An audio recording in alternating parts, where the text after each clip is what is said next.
Hello जी दोस्तों, नमस्कार। कैसे हो आप सब? आशा करता हूँ आप सब स्वस्थ और मस्त होंगे। एंड आप सभी लोग को बहुत बहुत हार्दिक शुभकामनाएं पीएचएम विद करण से जुड़ने के लिए।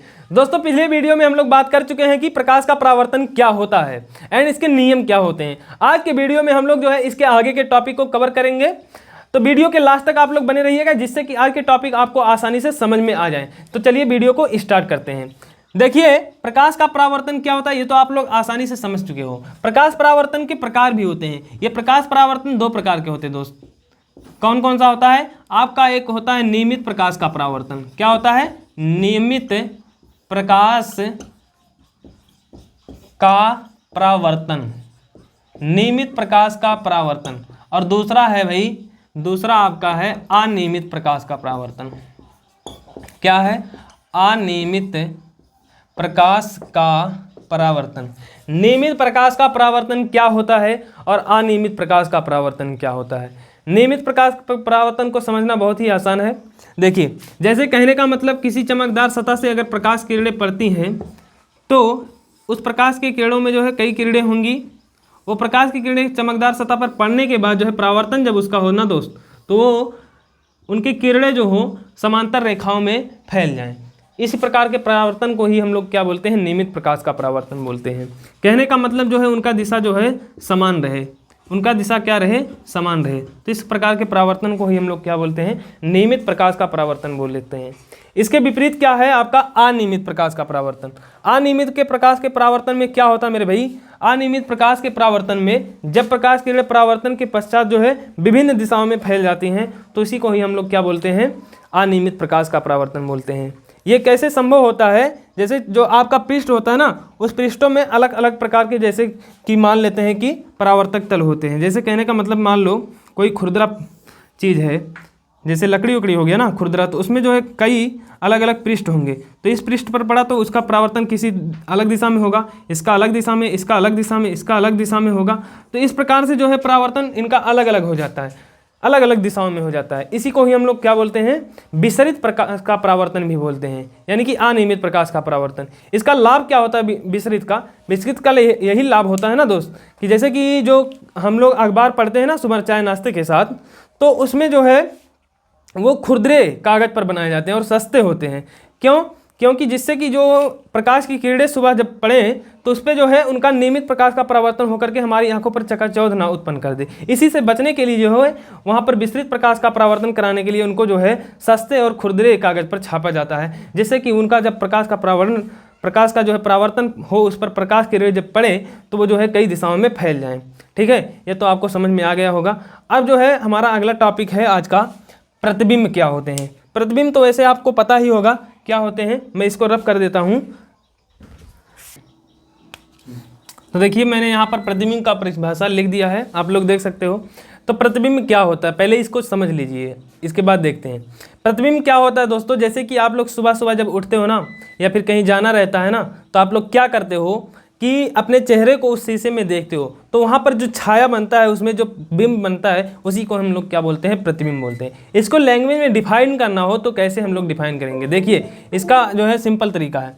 जैसे कहने का मतलब प्रतिबिंब है, प्रतिबिंब को डिफाइन करने का ये तरीका है, आप लोग बोलेंगे जब प्रकाश किरणें वस्तु के किसी बिंदु से, मान लीजिए आपका ये वस्तु है, तो जब प्रकाश किरणें वस्तु के किसी बिंदु से चलती हैं, तो चलकर जो है जाती हैं, तो इनका परावर्तन होगा या फिर अपवर्तन होगा। क्या होगा मेरे भाई? परावर्तन होगा या फिर अपवर्तन होगा। तो परावर्तन या अपवर्तन के पश्चात वो किसी दूसरे बिंदु पर मिलती हैं या फिर मिलती हुई क्या होती हैं? प्रतीत होती हैं। तो इसी दूसरे बिंदु को ही हम लोग क्या बोलते हैं? पहले बिंदु का बोलते हैं प्रतिबिंब। मेरे दोस्त, ये समझ में आ गया होगा कि प्रतिबिंब क्या होता है। प्रतिबिंब क्या होता है मेरे भाई? जब प्रकाश किरणें वस्तु के किसी बिंदु से चलकर प्रकाश परावर्तन के पश्चात या फिर अपवर्तन के पश्चात किसी दूसरे बिंदु पर मिलती हैं या फिर मिलती हुई प्रतीत होती हैं, तो इसी दूसरे बिंदु को ही हम लोग क्या बोलते हैं? पहले बिंदु का प्रतिबिंब बोलते हैं। ये दोस्तों दो प्रकार के होते हैं। अब दो प्रकार के, उनका नाम क्या होगा दोस्तों?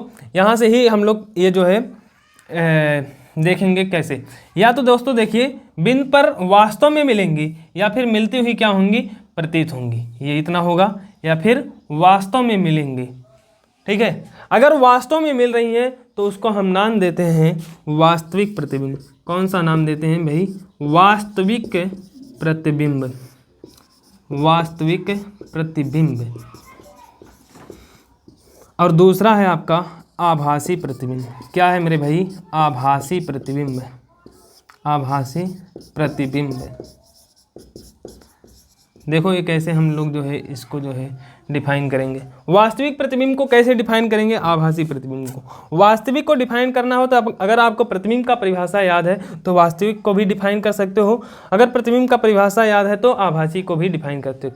देखिए कैसे, जब प्रकाश किरणें वस्तु के किसी बिंदु से चलकर परावर्तन या अपवर्तन के पश्चात किसी दूसरे बिंदु पर वास्तव में मिलती हैं, किसी दूसरे बिंदु पर वास्तव में मिलती हैं, तो इसी दूसरे बिंदु को ही हम लोग क्या कहते हैं? पहले बिंदु का वास्तविक प्रतिबिंब कहते हैं। सेकंड है आपका आभासी प्रतिबिंब। आभासी प्रतिबिंब क्या होता है मेरे भाई? आभासी प्रतिबिंब जब प्रकाश किरणें वस्तु के किसी बिंदु से चलकर परावर्तन या अपवर्तन के पश्चात किसी दूसरे बिंदु पर मिलती हुई प्रतीत होती हैं। क्या होता है मेरे भाई? मिलती हुई प्रतीत होती हैं, तो इसी दूसरे बिंदु को ही हम लोग पहले बिंदु का क्या बोलते हैं? आभासी प्रतिबिंब बोलते हैं। आशा करता हूँ प्रतिबिंब समझ में आ गया होगा। और एक चीज़ बता दूं, वास्तविक प्रतिबिंब को आप जो है पर्दे पर प्राप्त कर सकते हो और आभासी प्रतिबिंब को आप लोग जो है पर्दे पर प्राप्त नहीं कर सकते हो। इसको लिख सकते हो आप लोग नोट में कहीं कि इसको पर्दे पर प्राप्त कर सकते हैं और इसको पर्दे पर प्राप्त नहीं कर सकते।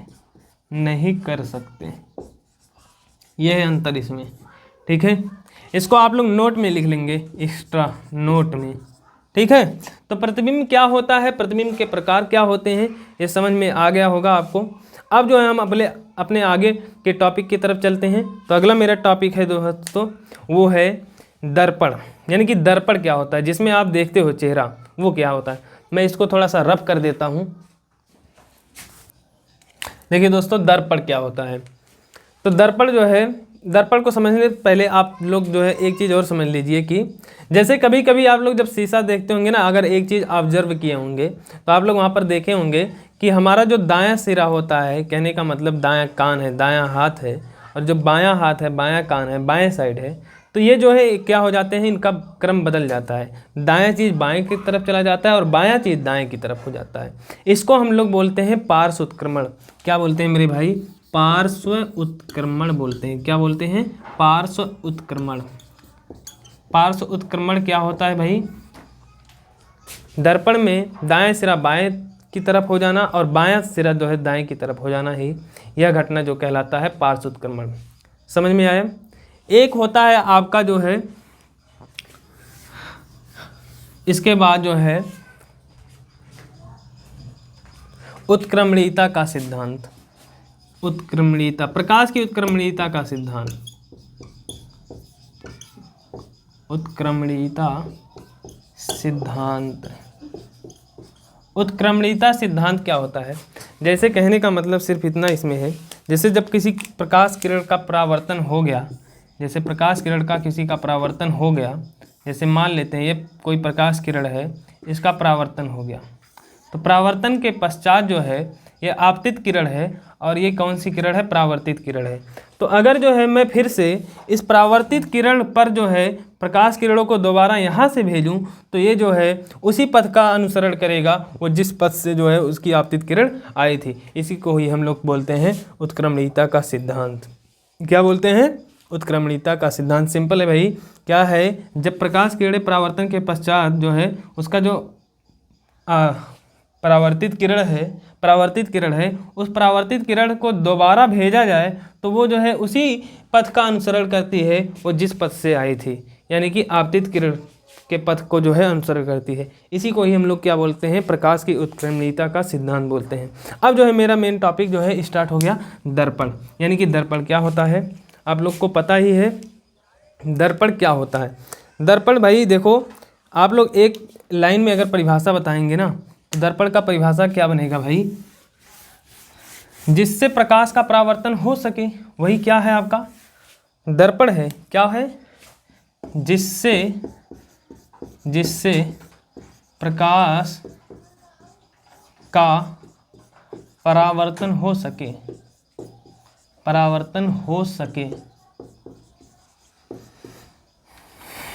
दर्पण कहलाता है। क्या कहलाता है? दर्पण कहलाता है। या फिर इसको जो है आप अपने किताब में जो लिखा हुआ परिभाषा है उसको बताना चाहते हैं तो आप इसको भी बता सकते हैं। जैसे जो है दर्पण क्या होता है, किसी कांच के एक पृष्ठ को जो है परावर्तक पृष्ठ बना देना। कैसा बना देना? परावर्तक पृष्ठ बना देना। कहने का मतलब मान लो ये कोई कांच का पृष्ठ है। क्या है भाई? ये कांच का क्या है? कोई पृष्ठ है। ये कांच का कोई पृष्ठ है। अब इस कांच के पृष्ठ को जो है मैं क्या कर दूं, जो है परावर्तक एक पृष्ठ को बना दूं और एक पृष्ठ को जो है अब कैसे बनाएंगे, बात ये आती है ना। तो वो जो है किसी कांच के पृष्ठ को जो है एक तरफ क्या कर दें? कलई कर दें। क्या कर दें? कलई कर दें तथा दूसरे पृष्ठ को क्या बना दें हम लोग? परावर्तक पृष्ठ बना दें। कैसा बना दें? परावर्तक पृष्ठ बना दें। तो इस प्रकार से जो वस्तु होती है उसी को ही हम लोग क्या बोलते हैं? दर्पण कहलाते हैं। सिंपल है, कांच के एक पृष्ठ को कलई करके या लेप लगा करके या रेड ऑक्साइड लगा करके दूसरे पृष्ठ को परावर्तक पृष्ठ बना देना जो है क्या कहलाता है? आपका दर्पण कहलाता है। अब दर्पण जो होते हैं ना दोस्त, वो दो प्रकार के होते हैं। क्या होते हैं ये? कितने प्रकार के? ये दो प्रकार के होते हैं। अभी जो है ना कुछ लोग बोलेंगे ना कि ये दो प्रकार के, इसके नाम जो है ना सब लोगों के दिमाग में यही आ रहा होगा कि एक होता है उत्तल दर्पण और एक होता है अवतल दर्पण, जो कि बिल्कुल गलत है भाई। तो आप लोग सोचिए वो दर्पण कौन कौन से है और कमेंट करिए तब तक, मैं जब तक लिख रहा हूँ। ये दो प्रकार के होते हैं। पहला है क्या भाई? सोच लिए? चलिए देखते हैं, मैं लिखता हूँ। पहला है आपका समतल दर्पण। क्या है? समतल दर्पण। और दूसरा है आपका गोलीय दर्पण। क्या है मेरे भाई? गोलीय दर्पण। तो समतल दर्पण क्या होता है? गोलीय दर्पण क्या होता है? समतल दर्पण वह दर्पण होता है जिसका परावर्तक पृष्ठ कैसा हो? समतल हो। समतल दर्पण वह दर्पण होता है जिसका परावर्तक पृष्ठ कैसा हो? समतल हो। वेरी सिंपल, उसके नाम में ही सब कुछ लिखा गया है। समतल दर्पण वह दर्पण होता है जिसका परावर्तक पृष्ठ कैसा हो? समतल हो। यानी कि जो है जिससे प्रकाश का परावर्तन होता है वो परावर्तक पृष्ठ होता है ना। तो ये दर्पण है, उसमें परावर्तक पृष्ठ होगा और उसका परावर्तक पृष्ठ समतल दर्पण में कैसा होना चाहिए? परावर्तक पृष्ठ कैसा होना चाहिए? समतल होना चाहिए। क्या होना चाहिए? समतल होना चाहिए। तो आप लोग इसको लिखेंगे। और आप लोग वीडियो अगर देख रहे हो ना तो इसको शो करके मत देखना, कैसे जो है फिल्म की तरह, मूवी की तरह जो है रील की तरह वीडियो को लगा लिए और जो है बिस्तर पे लेट करके देखो। आप लोग जब भी पढ़ाई करो ना ऑनलाइन या फिर मोबाइल किसी भी चीज़ से, तो आप लोग जो है कुर्सी मेज लगा करके फ़ोन को स्टैंड पे रख करके जो है कापी कलम के साथ में बैठ करके पढ़ाई किया करें और उसको एक एक पॉइंट को लिखा करें। ठीक है ना? लगे आप लोग जो है क्लासरूम में हो, ये नहीं कि जो है ऐसे बस सो करके पढ़ो। ठीक है? अपना रूम ही, अपना घर ही क्लासरूम बना लो, जिससे कि लगे आपको कोई जो है पढ़ा रहा है। तो समतल दर्पण, ऐसा दर्पण जिसका पृष्ठ क्या? परावर्तक पृष्ठ बोलेंगे भाई। परावर्तक पृष्ठ समतल हो, वही क्या कहलाता है? समतल दर्पण कहलाता है। समझ में आया? ऐसा दर्पण जिसका परावर्तक पृष्ठ कैसा हो? समतल हो, वह समतल दर्पण कहलाता है। गोलीय दर्पण क्या होता है? ऐसा दर्पण जिसका परावर्तक पृष्ठ कैसा हो? गोलीय हो, वक्राकार हो, वो क्या कहलाता है? गोलीय दर्पण। गोलीय दर्पण का परिभाषा आपको किताबों में ऐसे देखने को मिलेगा ना। गोलीय दर्पण किसी खोखले गोले का कटा हुआ वह भाग होता है जिसके एक पृष्ठ पर कलई या लेप लगा करके हम जो है दूसरे पृष्ठ को क्या बना देते हैं? परावर्तक पृष्ठ बना देते हैं। इस प्रकार से प्राप्त दर्पण जो होता है गोलीय दर्पण होता है। जैसे कहने का मतलब एक खेलने वाला जो बॉल होता है ना, क्रिकेट वाला बॉल, उसको आप जो है आधे पर से काट दो, तो हो सकता है जो अंदर वाला है उसमें आप जो है कलई कर दो या फिर बाहर वाले को कलई कर दो, जो तो क्या हो जाएगा? वो अगर बाहर वाले को कलई करते हो तो कोई और दर्पण बनेगा, अगर अंदर वाले को करते हो तो कुछ और दर्पण बनेगा। वो अभी देख लेते हैं वो कौन सा दर्पण होगा, अंदर वाले की तरफ करने पर और बाहर वाले की तरफ करने पर। तो ये पहले समझना है कि गोली दर्पण होता क्या है। गोली दर्पण किसी खोखले गोले का कटा हुआ वह भाग होता है जिसके एक पृष्ठ पर हम लोग क्या करते हैं, जिससे लेप लगा देते हैं, यानी कि रेड ऑक्साइड लगा देते हैं, कलई कर देते हैं, तथा दूसरे पृष्ठ को हम लोग क्या बना देते हैं, परावर्तक पृष्ठ बना देते हैं। इस प्रकार से प्राप्त दर्पण क्या कहलाता है, गोली दर्पण कहलाता है। समझ में आया। गोली दर्पण जो है ये दो प्रकार के होते हैं। क्या होते हैं? 2 प्रकार के। ये 2 प्रकार के होते हैं। अब जो आप लोग सोच रहे थे ना, अब जाकर के सही है। यहाँ पर कौन कौन से होते हैं? एक होता है आपका अवतल दर्पण, अवतल दर्पण, और दूसरा होता है मेरे दोस्त उत्तल दर्पण। क्या? उत्तल दर्पण। अवतल दर्पण क्या होता है, उत्तल दर्पण क्या होता है? देखो इसके नाम में ही सब कुछ है। पहले तो मैं जो है दर्पण बना लेता हूँ, खोखला गोला। मान लो ये जो है कोई खोखला गोला है ना, अब इसके एक भाग को क्या कर देता हूँ, मैं काट देता हूँ, यहाँ से आधे से काट देता हूँ। तो काट करके इसको फेंक देता हूँ, ठीक है। फेंक क्या देता हूँ, इसमें जो है अभी रखा हूँ जो है यहाँ पर ले आके कर देता हूँ। वही चीज़ था ना, उसको जो है ऐसे यहाँ पर कर देता हूँ, ठीक है। थोड़ा सा और अच्छे से बना देता हूँ, बहुत गंदा बन गया।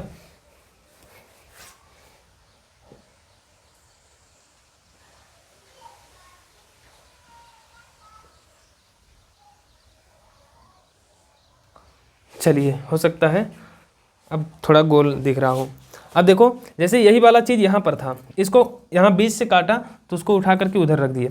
अब क्या करूँगा मेरे दोस्त, मैं जो है इस दर्पण में जो है इसके बाहरी मतलब बाहरे वाले पृष्ठ पर क्या कर देता हूँ, लेप लगा देता हूँ। इसका चिन्ह खींचने का बस मतलब इतना है ना कि जो है मैंने क्या कर दिया है, कलई कर दिया है।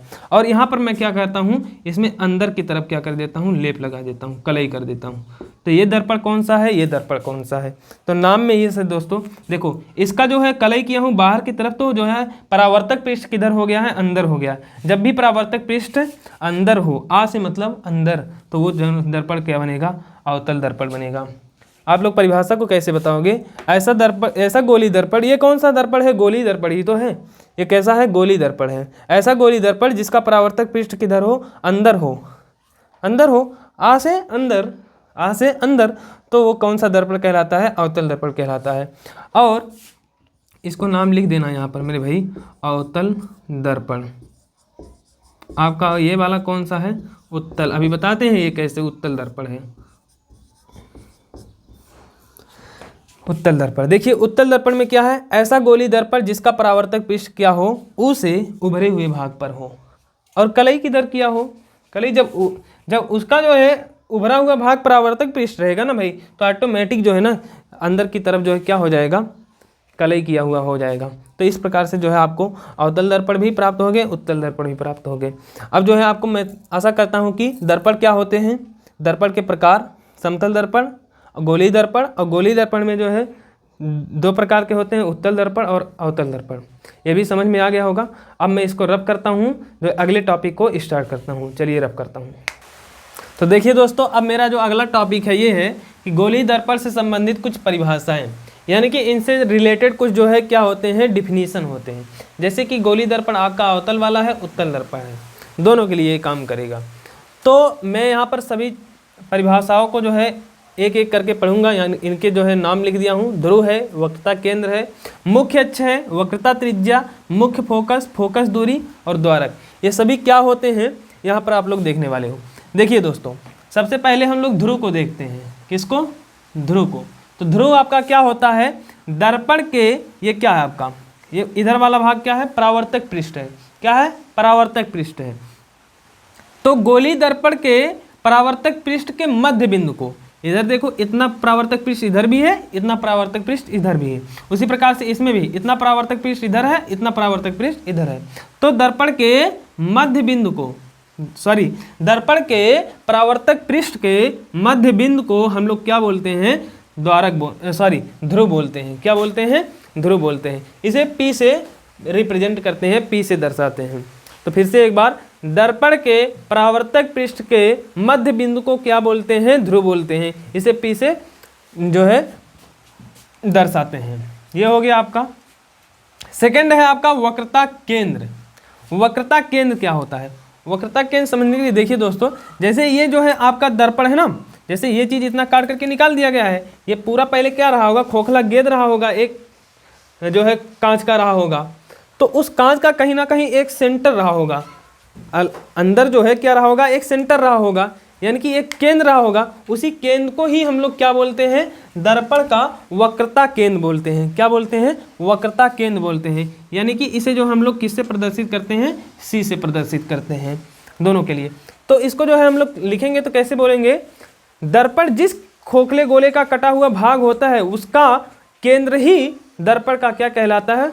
वक्रता केंद्र कहलाता है। समझ में आया? दर्पण जिस खोखले गोले का कटा हुआ भाग होता है, उसका केंद्र ही दर्पण का क्या कहलाता है? वक्रता केंद्र कहलाता है। ये भी आपका क्लियर हो गया। अगला क्या है? मुख्य अक्ष है। क्या है? मुख्य अक्ष है। मुख्य अक्ष में आपको कुछ नहीं करना है। मुख्य अक्ष में आपका जो है P और C को मिलाने वाली रेखा को ही हम लोग क्या बोलते हैं? मुख्य अक्ष बोलते हैं। P और C को मिलाने वाली रेखा को हम लोग क्या बोलते हैं? मुख्य अक्ष बोलते हैं। P और C क्या है? P मतलब ध्रुव, C मतलब वक्रता केंद्र। दर्पण के ध्रुव तथा वक्रता केंद्र को मिलाने वाली रेखा को क्या बोलते हैं? मुख्य अक्ष बोलते हैं। क्या बोलते हैं? मुख्य अक्ष बोलते हैं। क्या बोलते हैं? मुख्य अक्ष। ये वाली लाइन इसकी मुख्य अक्ष हो गई, और इसकी जो है ये वाली लाइन मुख्य अक्ष हो गई। मुख्य अक्ष, मुख्य अक्ष भी हो गया। समझ में आ गया ना? कंसंट्रेशन के साथ बैठो, अभी सब कुछ समझ में आएगा। मुख्य अक्ष हो गया आपका, ध्रुव हो गया, वक्रता केंद्र हो गया। वक्रता त्रिज्या क्या होता है दोस्त? वक्रता त्रिज्या क्या होता है? देखो सिंपल है। वक्रता त्रिज्या P से लेकर के C तक की दूरी को ही हम लोग क्या बोलते हैं? वक्रता त्रिज्या बोलते हैं। कहाँ से लेकर के कहाँ तक की दूरी? P से लेकर के C तक की दूरी, यानी कि यहाँ से लेकर के यहाँ के बीच की दूरी को ही हम लोग क्या बोलते हैं? यहाँ के बीच की दूरी को ही हम लोग क्या बोलते हैं दोस्त? वक्रता त्रिज्या बोलते हैं। क्या बोलते हैं? वक्रता त्रिज्या बोलते हैं। इसे R से रिप्रेजेंट करते हैं। तो परिभाषा कैसे बताएंगे?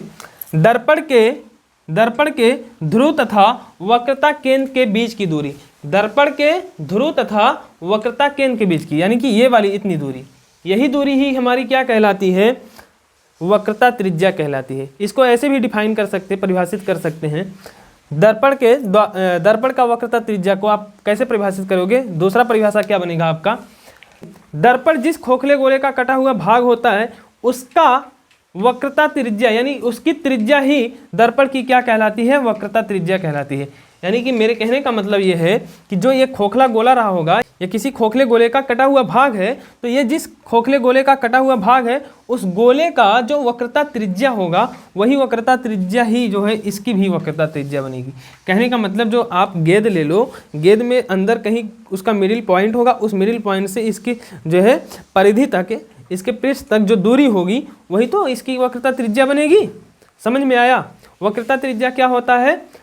दर्पण के ध्रुव तथा C को मिलाने वाली रेखा के बीच की लंबाई को ही हम लोग क्या बोलते हैं? वक्रता त्रिज्या बोलते हैं। ये भी समझ में आ गया होगा। समझ में आ गया तो एक लाइक कर दीजिए, ठीक है। आगे आपका क्या है? मुख्य फोकस है। क्या है? मुख्य फोकस। मुख्य फोकस देखो दोस्तों क्या होता है। मुख्य फोकस जो है आपका यहाँ पर कहीं होता है, C और P के मध्य में, ये वाली, इसे हम F से रिप्रेजेंट करते हैं। किससे रिप्रेजेंट करते हैं? F से रिप्रेजेंट करते हैं। यानी कि आप क्या कह सकते हो? C और P के मध्य, C और P के मध्य, यानी कि दर्पण के ध्रुव तथा वक्रता केंद्र के मध्य बिंदु को ही हम लोग क्या बोलते हैं? फोकस बिंदु बोलते हैं। क्या बोलते हैं? फोकस बिंदु बोलते हैं, यानी कि मुख्य फोकस कहते हैं। या फिर आप इसका दूसरा परिभाषा आप बता सकते हो कि जब प्रकाश किरणें मुख्य अक्ष के समांतर आती हैं, जब प्रकाश किरणें मुख्य अक्ष के समांतर आती हैं, तो परावर्तन के पश्चात मुख्य अक्ष के जिस बिंदु से जाती हैं, मुख्य अक्ष के जिस बिंदु से जाती हैं उसी बिंदु को ही हम लोग क्या नाम देते हैं, मुख्य फोकस नाम देते हैं। इस वाले में भी काम वही करेगा, जैसे कि मान लो मुख्य अक्ष के समांतर प्रकाश किरणों को लाना है, ये तो मुख्य अक्ष बनेगा इसका, इसके समांतर आप लेकर के आइए तो क्या होगा, ये प्रकाश किरणें जो है ऐसे जो है उड़ जाएंगी, इधर चले जाएंगी। हम इसको क्या करते हैं, पीछे की तरफ बढ़ाते हैं तो वो ऐसा लगता है ना कि वो मुख्य फोकस से जा रही हैं। ये है, यानी कि मुख्य अक्ष के समांतर आने वाली प्रकाश किरणें जब परावर्तन के पश्चात मुख्य अक्ष के जिस बिंदु से जाती हैं उसी बिंदु को ही हम लोग क्या नाम देते हैं, क्या नाम देते हैं मेरे भाई, मुख्य फोकस नाम देते हैं। ये भी आ गया, ठीक है। या फिर आप अपने भाषा में क्या बता सकते हो, ध्रुव तथा वक्रता केंद्र के बीच में, ध्रुव तथा वक्रता केंद्र के बीच में स्थित बिंदु को ही हम लोग क्या नाम देते हैं, मुख्य फोकस नाम देते हैं। अगला है फोकस दूरी। फोकस दूरी क्या होता है भाई, फोकस दूरी आपका जो है इसी F से लेकर के P के बीच की दूरी को, F से लेकर के P के बीच की दूरी को क्या नाम देते हैं, फोकस दूरी नाम देते हैं। यानी कि जो है यहाँ से लेकर के यहाँ तक की दूरी को क्या नाम देते हैं, फोकस दूरी। कहने का मतलब P से लेकर के F के बीच की दूरी को क्या कहते हैं, फोकस दूरी कहते हैं। इसको परिभाषित कैसे करेंगे, दर्पण के ध्रुव तथा फोकस बिंदु के बीच की दूरी को हम लोग क्या कहते हैं, दर्पण के ध्रुव तथा फोकस के बीच की दूरी को क्या कहते हैं, फोकस दूरी कहते हैं। ये समझ में आया। आगे है आपका परिभाषा द्वारक। क्या है, द्वारक। द्वारक क्या होता है मेरे दोस्त, द्वारक भी बहुत सरल है। द्वारक जो है आपका दर्पण के परावर्तक पृष्ठ को, किसको, परावर्तक पृष्ठ को मिलाने वाली रेखा को, जैसे यही दर्पण का परावर्तक पृष्ठ है ना, इसको जो मिलाने वाली रेखा होगी ये वाली, इसी को ही हम लोग क्या बोलते हैं, दर्पण का द्वारक बोलते हैं। क्या बोलते हैं, दर्पण का द्वारक बोलते हैं। तो मेरे ख्याल से आपको ये सभी समझ में आ गए होंगे। ध्रुव क्या होता है, वक्रता केंद्र क्या होता है, मुख्य अक्ष क्या होता है, वक्रता त्रिज्या क्या होती है, मुख्य फोकस क्या होता है, फोकस दूरी क्या होता है, द्वारक क्या होता है। और आपको एक सूत्र बता दूं, R बराबर होता है 2F, मतलब वक्रता त्रिज्या बराबर क्या होता है, 2 गुना फोकस दूरी। तो वक्रता त्रिज्या को बता सकते हो, कोई वक्रता त्रिज्या फोकस दूरी की 2 गुनी होती है, वक्रता त्रिज्या फोकस दूरी की 2 गुनी होती है। या फिर F बराबर यहाँ से निकाले मेरे दोस्त, तो F बराबर 2 इधर जाकर के क्या बन जाएगा, R/2 बन जाएगा। तो फोकस दूरी बराबर क्या होती है, वक्रता त्रिज्या की आधी होती है। फोकस दूरी वक्रता त्रिज्या की क्या होती है, आधी होती है। तो ये थे आपके गोली दर्पण से संबंधित परिभाषाएं। ये सभी परिभाषाएं आपको अगर समझ में आ गए हैं तो वीडियो को जो है लाइक कर दीजिए और एक सब्सक्राइब जरूर कर दीजिए। मिलते हैं नेक्स्ट वीडियो में ऐसे ही वीडियो के साथ, जो है धमाकेदार सीरीज के साथ। और ऐसे ही टॉपिक आसानी से समझने के लिए आज ही ज्वाइन करें PHM विद करण को। जय हिंद।